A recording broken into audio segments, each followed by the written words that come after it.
Great. Well, welcome to Clarity's Keep Calm podcast series, where we are diving deep into the art and the science of crisis and issues management, exploring how communications professionals navigate stormy waters in some of the world's most dynamic markets. My name is Jason Wakeford. I'm a partner here at Clarity Global, based in California. And today we're putting the spotlight on Latin America. And I'm very, very delighted to be joined by Patrick O'Neill, managing partner from Sherlock Communications, also a fellow member of the Clarity Crisis Council. Patrick, welcome. So great to have you here. Thanks for joining us. Thanks for having me.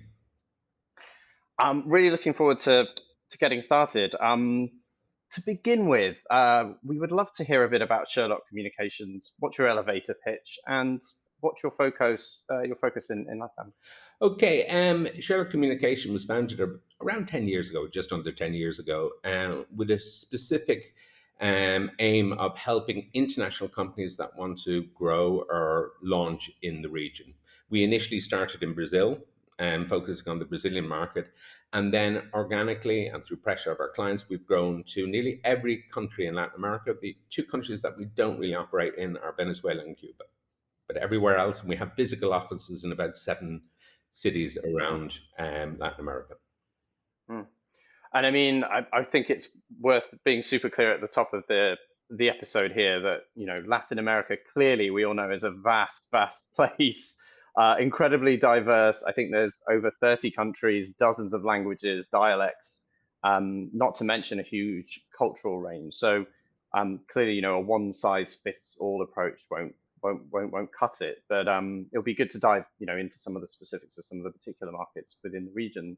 Um, I guess firstly, we'd love to know when you first started working in the region, what completely caught you off guard with regards to crisis management in LATAM versus other places that you've lived and worked? I mean, I think what really kind of surprised me, and it shouldn't have, was how diverse the media consumption here was. If we look at Brazil, for example, Brazil has no national newspaper. It's got really important tier one publications, but it has no one national newspaper. But when you think about the size of the country is bigger than Europe, and it's not that surprising. I think then how many people were getting their news. Obviously, the main cities are covered well by media, but then how it changes in areas that are not covered well, rural areas, for example, and the power of radio, which is often seen as an old-fashioned media, but one I've learned to love even more than I did when I was in Europe.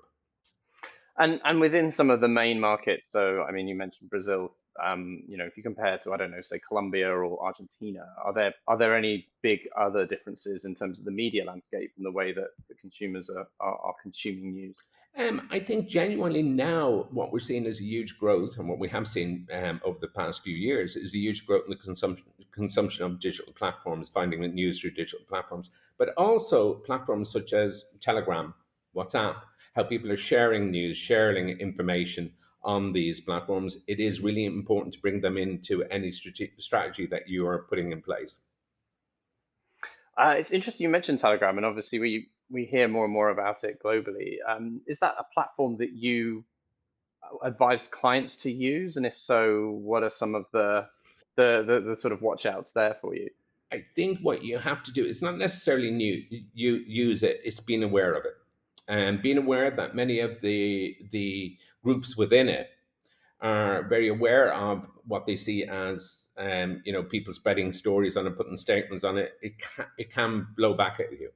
However, what we've noticed, if we get a national media coverage or response, and then in a national newspaper, for example, or in a newspaper in one of the countries we're operating, and put that out on one of the platforms, it comes across as being, it's amazing how they respect a news story that's written and how they will share that. So to me, it's about using traditional media and making sure that it has a bigger influence and bigger impact. And I think that's the really important thing. Don't go in there, doing a kind of an advertisement or going, we're the best in the world. It just won't work. But getting positive news stories shared on these platforms tend to be really successful way of dealing with issues like this. Hmm. It also reminds me of, I think it was McDonald's had a big crisis during the elections here in the US when Trump just turned up. obviously hugely divisive. And actually, their response was to share their internal communications through social.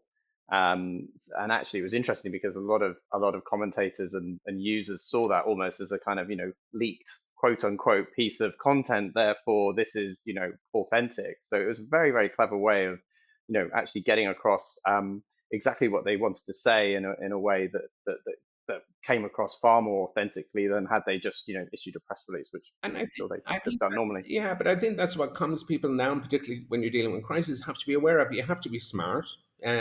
You have to make sure that you're looking about where you're having your stories, the stories being picked up, and that you're responding appropriately. Absolutely. So let's get a bit more into specifics around Latin America. So, um, are there any hidden challenges? I think this is the one thing we always think about. I think in any terms of communications, but I think particularly in crisis communications, where we have a sort of global versus local approach, and clearly sort of trade, ha- balancing those two disparate things is obviously the art and the science. Specifically for LATAM, what are some of the particular cultural, language, and other nuances that perhaps communications professionals elsewhere might not be aware of? I think for me, the really important thing is to get some insights in the countries that you want to get message across in, and make sure that you have someone on the ground who can help you. I think some of the more recent issues around, particularly around language, and how a word that's perfectly fine to use outside of Brazil can come across as being rude, or whatever. I mean, one of them that happened recently was a company that launched, which is kind of an alternative to Twitter, and it was called Cool. But in Brazilian Portuguese, that means asshole. So Oh it's dear. not really appropriate to launch it. However, what happened was that when it was launched, it was that became the funny thing, looking and laughing at it. But actually, through proper media engagement, talking about it, making sure that the company accepted this was a faux pas, for want of a better word, and turned it into a humorous thing. They had over a million downloads over the first weekend. Mm, Even the president of the country downloaded it and signed up to it. So I think it's incredible. actually being aware of what you're trying to do, what you're trying to say. I think there was a famous case a couple of years ago of a car company launching a car with the same name of, in Portuguese, of male genitalia, that wouldn't down well with the purchases of cars in these countries. So do your research. Make sure that your product or whatever you're doing here is wanted. One of the worst things that I get is people come here going, "Oh, we're number one in Germany, or we're number one in France, or we're the number one in the US." I don't care. Okay, Mm, tell me why you think Brazilians or Argentinians or Latin Americans would be interested in your product and service. Don't be so arrogant as to think just because it's number one in mhm. France that it's going to be wanted here. Yeah, that's probably a message that's not really going to land for obvious reasons. And yeah, the car, it reminds me of the famous branding of the I think it was the Nova car back in the day, which was no go in Spanish, which just did not work very well. Again, another kind of classic case. You mentioned Twitter, and I know there's been a lot of drama with Musk and Twitter in Brazil in particular. Um, what's the situation now, and sort of how are you advising clients using Twitter specifically, and specifically also in terms of crisis? I think it depends on. It sounds like a bit of a get out, but it depends on what the crisis is and the engagement. Because but I think we need to look at all social media platforms. I think the power of X has reduced dramatically. It's not Hmm. our number one thing at the moment for responding to. I think lots of our brands don't want to engage with it because it has become, unfortunately, not something that it can be still influential of getting to certain journalists. It can still be good at doing that, but it's very rarely a center in our response to a crisis. Hmm. And I mean, does that go hand in hand with internationally a far more fragmented channel approach. And again, it's just knowing which ones within particular markets will be most useful. Yeah, I mean, I think, probably if you asked me this questions 4 years ago, 3 years ago, I'd probably give you a different answer. But at the moment, Hmm. and what we're seeing is it's not what it was 3 or 4 years ago. Where you'd have a lot more engagement from journalists, a lot more engagement from people who are the opinion formers or whatever.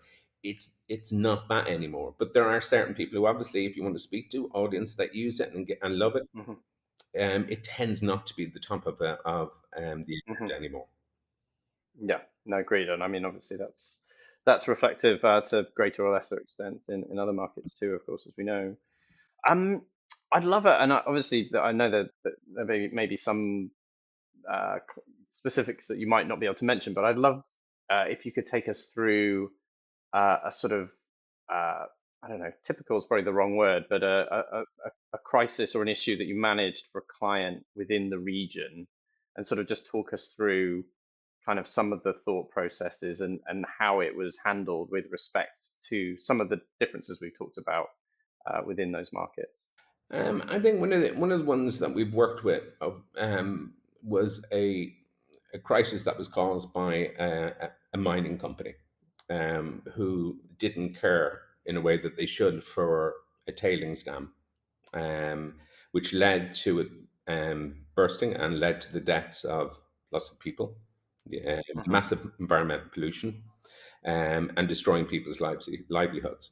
But the issue that we had was to actually get it and make sure that people in the United Kingdom and Australia were aware of this disaster, Hmm. but also to engage local communities, indigenous communities, fishing communities, people who were the victims of this, to make them aware of the case and get them to join up to the class action lawsuit. And this meant, lots of people who were traditionally would not read the bigger newspapers, and we had to work out a strategy that would engage them, that would make them aware of what was being done in their name, but also, making sure that just because you were, a fishing community, it didn't mean that you consumed the same media as an indigenous Hmm. community, or people who lived in different areas, and working out a strategy that would then reach all of those people. Hmm. And was there anything that completely that sort of took you by surprise there? Was there anything, either that crisis or another one, where that was kind of a real learning moment for you? Well, to be honest, and again, it's not, it continually happens. Actually, my surprise was not about actually just having to work out how do we communicate with people. It was then trying to explain that to other people, often the clients, that it wasn't simply Hmm. getting a press release out into in one newspaper and then that would be you sorted, you tick the box. No. And that this is a diverse society. There's loads of different people from different areas and whatever, and we need to have a tailored response to that and a strategy that engages people. And sometimes it can be, and what we've done in the past is physically gone out to communities, physically sent trucks along to communities to do it. Engage some of the social media people that we've spoken about. One of the community here that we've done a lot of work. It's a favela community. Their Facebook page has 30,000 followers of people in that from that community. So getting on that, making them aware, and you can have a much bigger impact than you can by just getting it in the newspaper and one article in the newspaper. So you have to kind of work out strategies that cover all the media of the community you're trying to speak to. Mm. And I would think WhatsApp is also another very important and often overlooked channel too, especially in a situation like that, I'm sure. 100% that if you look at those communities, it's often smaller groups, but yes, Hmm. you need to actually look at what's, and often what we notice often is difficult to hear for clients to understand, the international clients, is that we can put a story out now, and sometimes it'll take a month for it to have a really big impact. I had a client come to me recently who went, "We've just noted a huge uplift in engagement levels on our website from blah blah blah," and I went, "Well, it was covered. It went out here. It was a small story, but someone has shared it, and then they've shared it in the family group. Then they've shared it, and they've shared it, and sometimes it can take to see the real engagement. It can take weeks, sometimes months." Yeah. That's interesting because I mean we initially think about something going crazy on social because it's already launched in a sort of very big global forum, and then of course you're kind of multiplying those numbers super fast, and the numbers get very big. But from what you're saying, actually having that real grassroots engagement, you're kind of dealing with fewer numbers, so that process will happen, but obviously it's going to take a lot longer because you're starting from a much smaller base. Yeah, and our clients, I mean, it's the way that I suppose we work. They're looking for a response the next day, or often Hmm. newspapers here, we'll put out a press release. They'll cover it 3 days later. They're not obsessed in the same way as they were in the UK, for example. And people would go, "If it wasn't published the next day, that's the end of it." It's not the same here. Hmm. Hmm. That's interesting. I'd love to dive into that a little more around. So thinking about social media, are there any specific examples that you've worked on in the region where social media has played a really important role in either the formulation of the crisis or how you dealt with it? I mean, there was one recently with a client who it's an airline, and one of their passengers, a Brazilian, was flying from a different country back to Brazil and put on their social media that the company wanted to charge them for an extra seat because of their weight. It's Hmm. a simple post on social media. It went everywhere, and within seriously a couple of hours, it was in all the major media outlets. It was on broadcast. It was like, this is shocking. And then what the client, what we had to do was do a response and actually not run away from it. The story was not as simple as it was told by this one person's social media post, and we decided to actually engage with every single piece of coverage. I think there was around 260 pieces of coverage that were done very short period. We Wow. contacted every one of those journalists to give our side of the story with a localized statement, telling them Hmm. what we believed was the issue here. And I think 90% of them either reduced the story, expanded it to include our comments, um, and reacted, put in our quote, but reacted in a way that we thought was, appropriate. And actually, the client in the end was very happy about how we turned this into not positive, but we reduced the negative impact, Hmm. but still it got across our messages. I mean, I think one of the things for me, it becomes we, as many of the brands that we work with, get obsessed about one post and the response to this.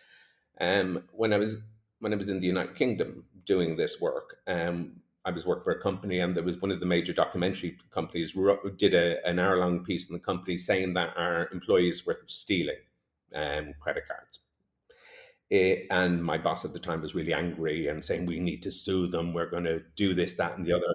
Because of the nature of the company, I knew we were never going to sue them. Okay, it's never going to happen. We make a complaint to the Press Complaints Commission, fine at the time. However, my argument was, actually, if we look at the amount of negative space this story has had, what we should do is look at the overall brand reputation and develop a strategy that helps get across some of the positive messages around our brands. So not buy our product, but actually look what our people were doing, what impact our people were having on the wider communities they were working in, and talk about much more positive things about the business, not being led by this documentary, but actually developing a completely different narrative that talked about the impact that this company was having on wider society in the UK. And I think this is one of the things that I still do here is actually, okay, someone has made some nasty comments about you on media. You're going to just cry about that and just whinge about that was unfair, or do you create another Hmm. story, which is about the Hmm. positive impact through your environmental work, your CSO work. All of those Yeah. things are really appreciated by people in Latin America. We've done research, Hmm. our own research, which is on our website, which talks about the amount, what Latin Americans care about, education, whatever. Do something around that. Stop whinging about someone wrote something nasty on their Twitter. Yeah, I could not agree more. And I mean, it's one of the basics that we learn in media training. Don't repeat the negative. And your whole notion of actually just creating your own proactive story and not even getting into the weeds of whatever the tiny issue might be. It's a perfect example of if you don't like how the table is laid, you turn over the table, right? And it's you take the narrative. Yeah, and then for me, you actually look at, you just look at organizations, there's plenty of NGOs, there's plenty of really great causes on environment, whatever, that operate in Latin America. Pick one of them, help them, and talk about that. So I'd love just to dive very briefly, if we may, into some of the research you mentioned. So what, you mentioned there's a couple of topics that people, particularly in the region, really care about. You know, what kind of other topics do you think fall into that category that again perhaps set apart, you know, the LATAM market from perhaps other parts of the globe? I think one of the things that we as a company have been trying to do, and one of the things that I love, is sharing, surprising people about things about Latin America, surprising them. You know, many images, international images of, say, Brazil or Rio, the beach, Hmm. in swimwear. Okay, that's fine. That's part of it. This is not the only part. So what we've been looking at over the years is trying to explain and doing research that's not necessarily for clients but for general information. And what we were going back to about how important insights are. So we've done research on what media people consume. We make it public. We put it on our website. Anyone can download it. Our competitors can download it. I don't care. Okay, or anyone can download it. And the areas that we've looked at is one of the areas that we've been really successful in is Web3. And not just Hmm. how much is crypto going up and down or how much the cost of blockchain, which I find really boring, but the impact that Web3 can potentially have, this new technology, on people's lives. How it has, in many incidents where there's what we call crypto by necessity. So people use it as a way of paying for things, basic, in Mm. day-to-day life. It's not just let's buy a Bitcoin and wait for it to go up or down in value. And Hmm. how crypto is used to pay some basic utility bills in Latin America, how it's used, how it can really revolutionize the whole movement of what are called remittances, the movement of money from one country to another, and reduce all the costs. These are often areas where many people are being they're being charged lots of fees unfairly by many companies when they're doing these simple transactions. And for us, what we've looked about and what we have on our website is information around the whole blockchain issue, within Latin America, legislation, all that kind of stuff. And then understanding, what happens in Brazil when it comes to crypto is different. What happens in Colombia, different. What happens in Argentina, and making sure that people are aware of that. But we've also done stuff on green finance. We've done media consumption, again, is really important, so you can understand. Like in Peru, obviously people speak Spanish, but there are many people who speak a couple of indigenous communities or languages. Hmm. So, when you're trying to speak to, depending on who you're trying to speak to, then, do your insights, do some research, go on our website and look, it's there. Yeah, I think it's good to remember the importance of insights, and particularly when you're looking internationally. You mentioned earlier about uh, sort of the legal aspect. Clearly, a lot of parts of the world, particularly here in the US, as we all know, is very litigious.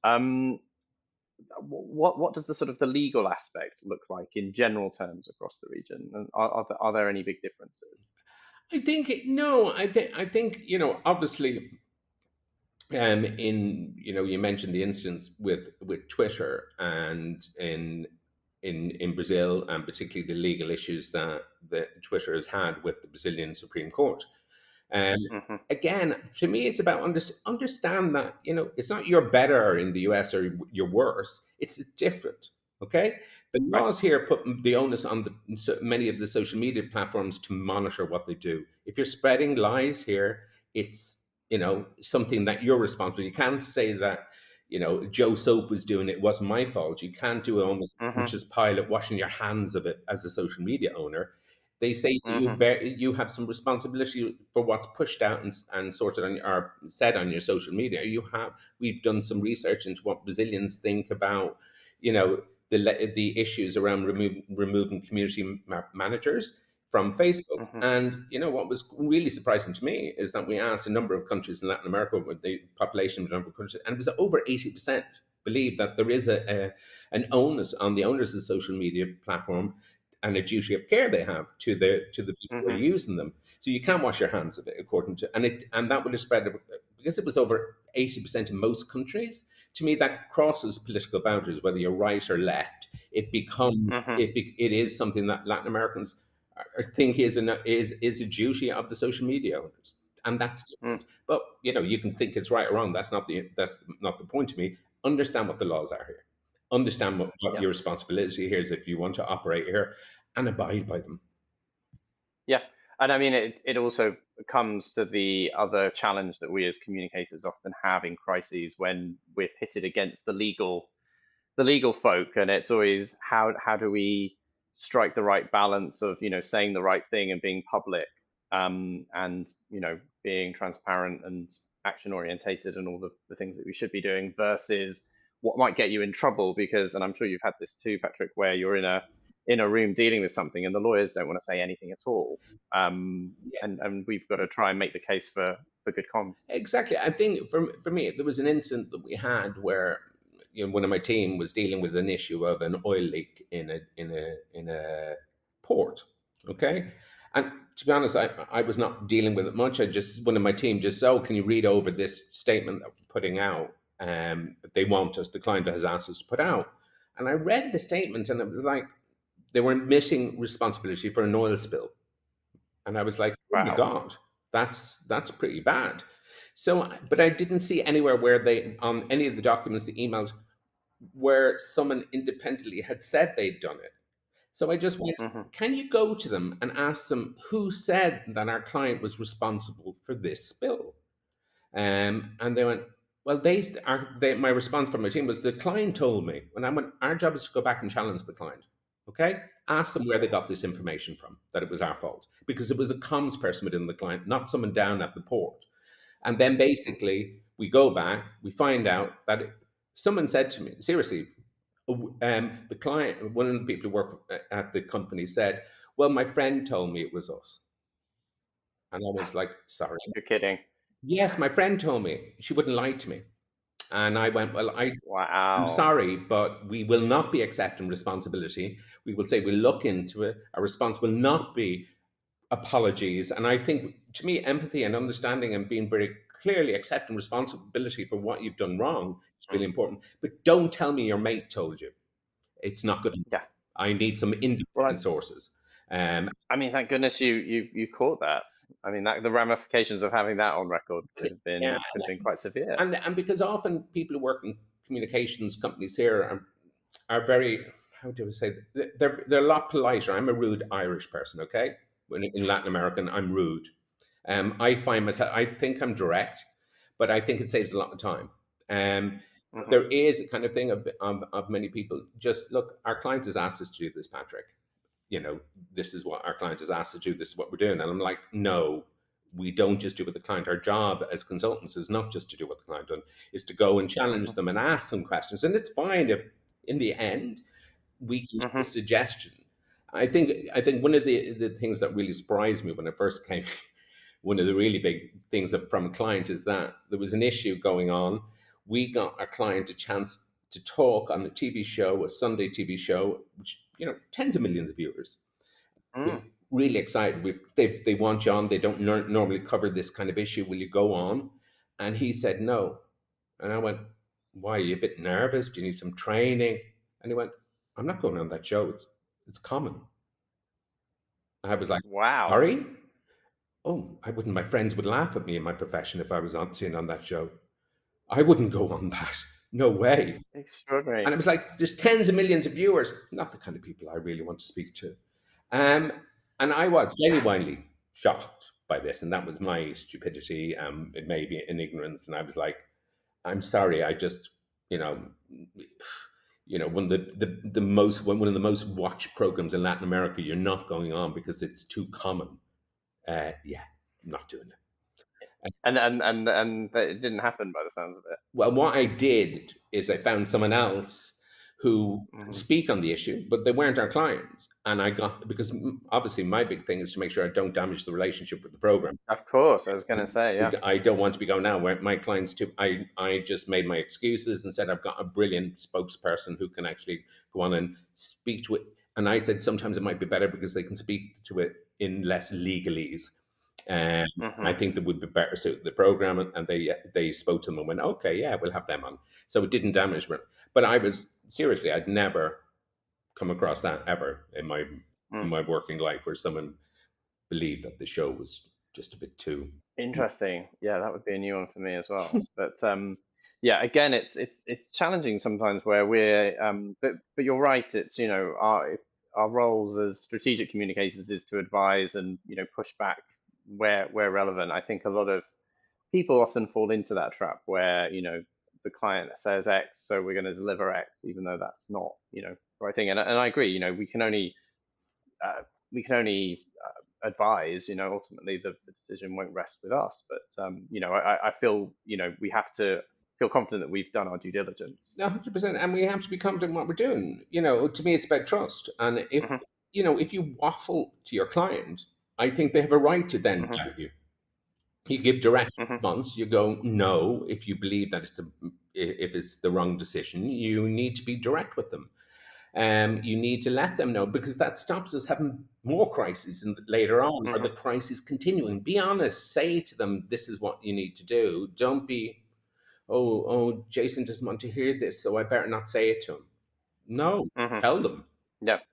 I could not agree more. And actually, the medium to longer term benefit also as consultants is that I think clients will then be more open to your suggestions in the future.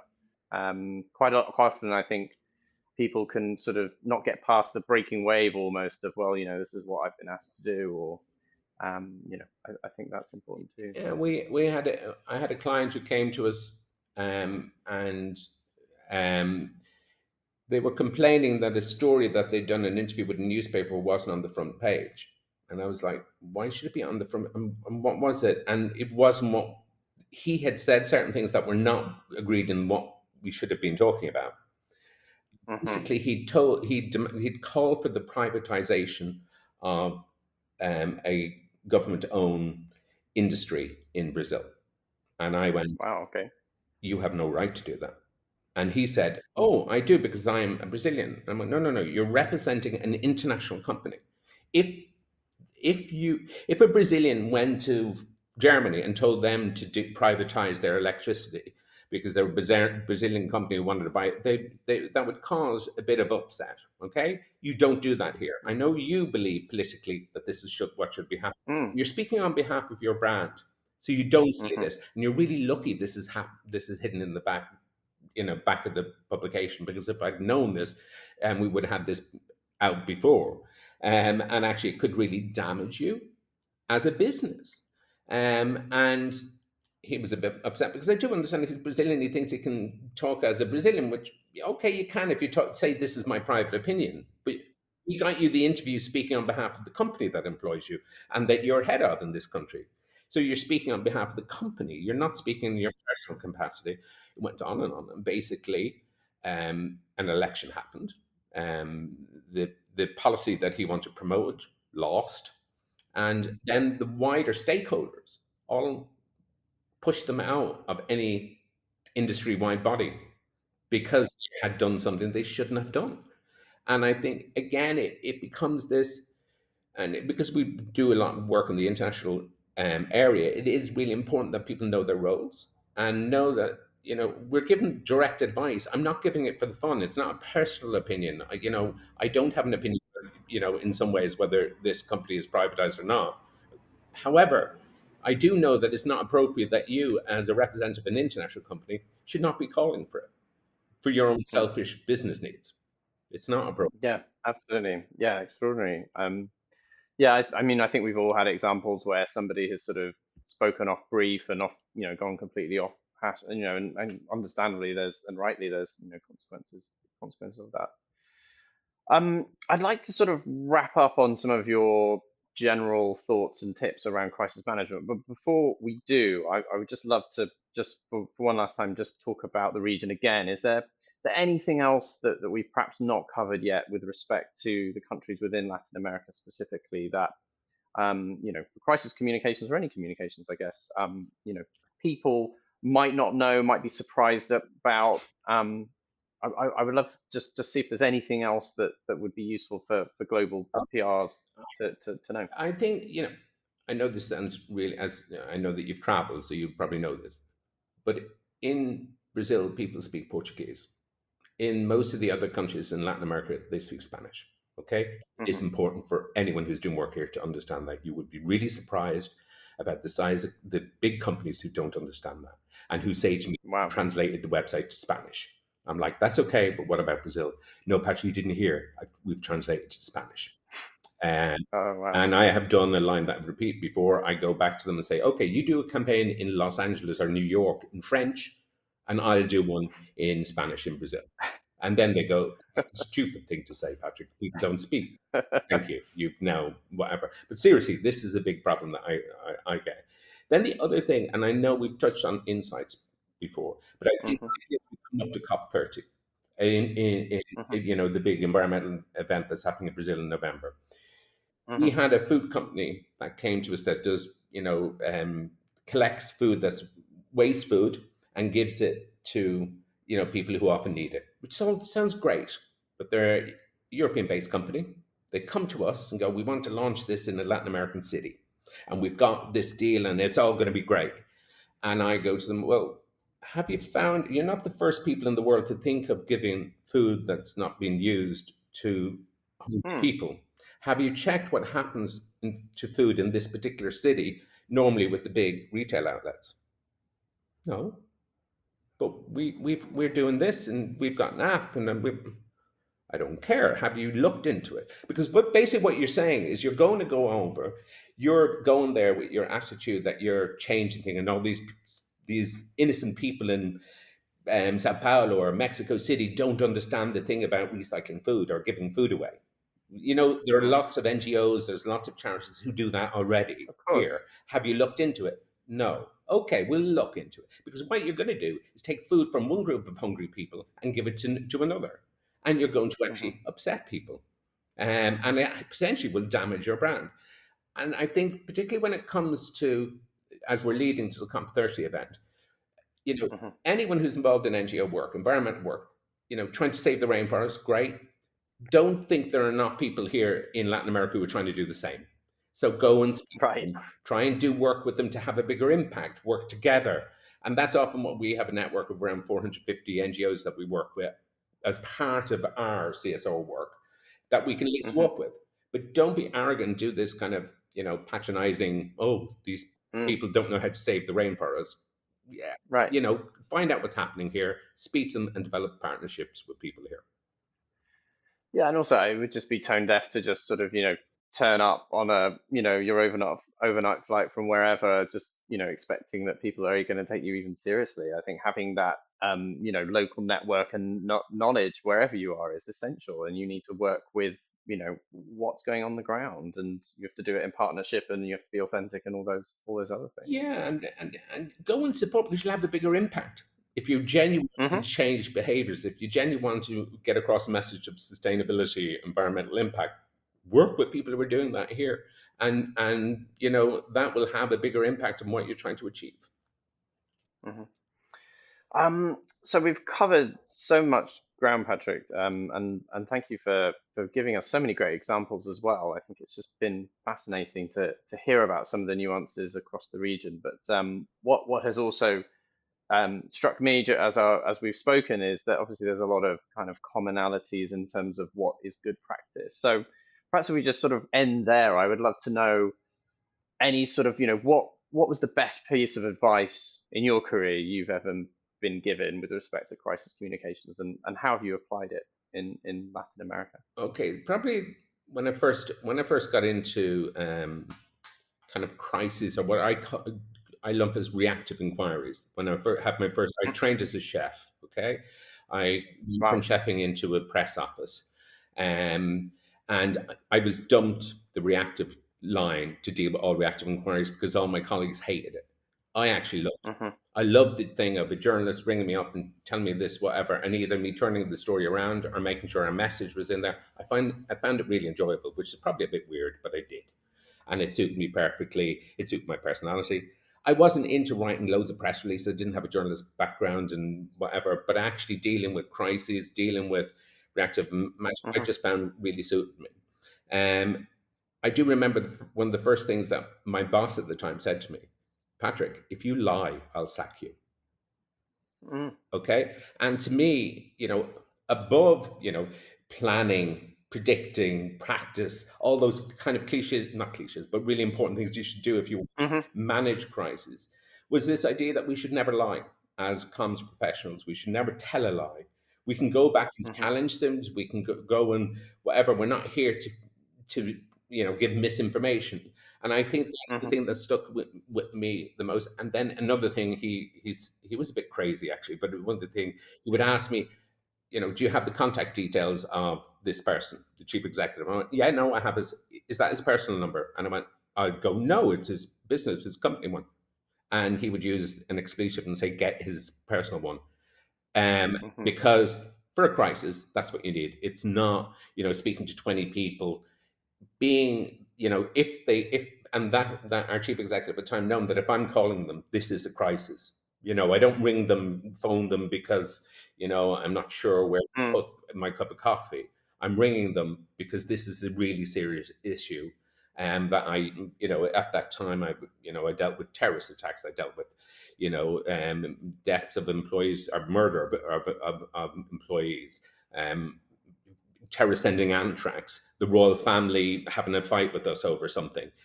They were issues that I would deal with every day, not quite every day, but very important. So, but when I Hmm. rang the chief executive or one of the people on the board, they knew that they should answer this call. I wasn't annoying them over something, and I think for me, it's a mixture of those. Don't lie, and make sure you have everyone's contact.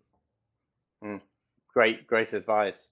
And I think it's fascinating also, Patrick, that you were a chef. I think one of the other things we could probably all agree on in crisis communications is you need a level head. So I can imagine if you're you're a good chef and you can deal with the pressure there, then you can definitely keep your cool when it comes to a I crisis. think it's amazing. It's not a career that I want to continue for very long. But however, working in a kitchen, many years ago, people say, "Oh, get these young people to join the army and turn them into men." All that rubbish. Get them to work in a kitchen for a year. You can think they're going to stay Interesting. there forever if they're not really lovers of food, which I wasn't, except for eating it. But I think it's great. You work under really pressure. People don't understand the pressure of a kitchen. I've never been able to watch The Bear because of it. But Hmm. but it is an amazing training. So then, when I went to a press office with lots of reactive inquiries and whatever, to me it was easy. Hmm. I was dealing with people screaming over not getting their boiled egg on time. And this was great. Puts it into context. Yeah, it's giving you the base, and you basically have loads of ingredients that you want to make into something nice, which is what food is about. That's Yep. cool. Well, on that tasty tidbit, I just want to thank you very much, Patrick, for joining us. I thought it's been a fantastic discussion, and thank you for being a guest on the podcast. It was great. It was great talking to you. You too. All the best. Take care. Thank you. Bye bye.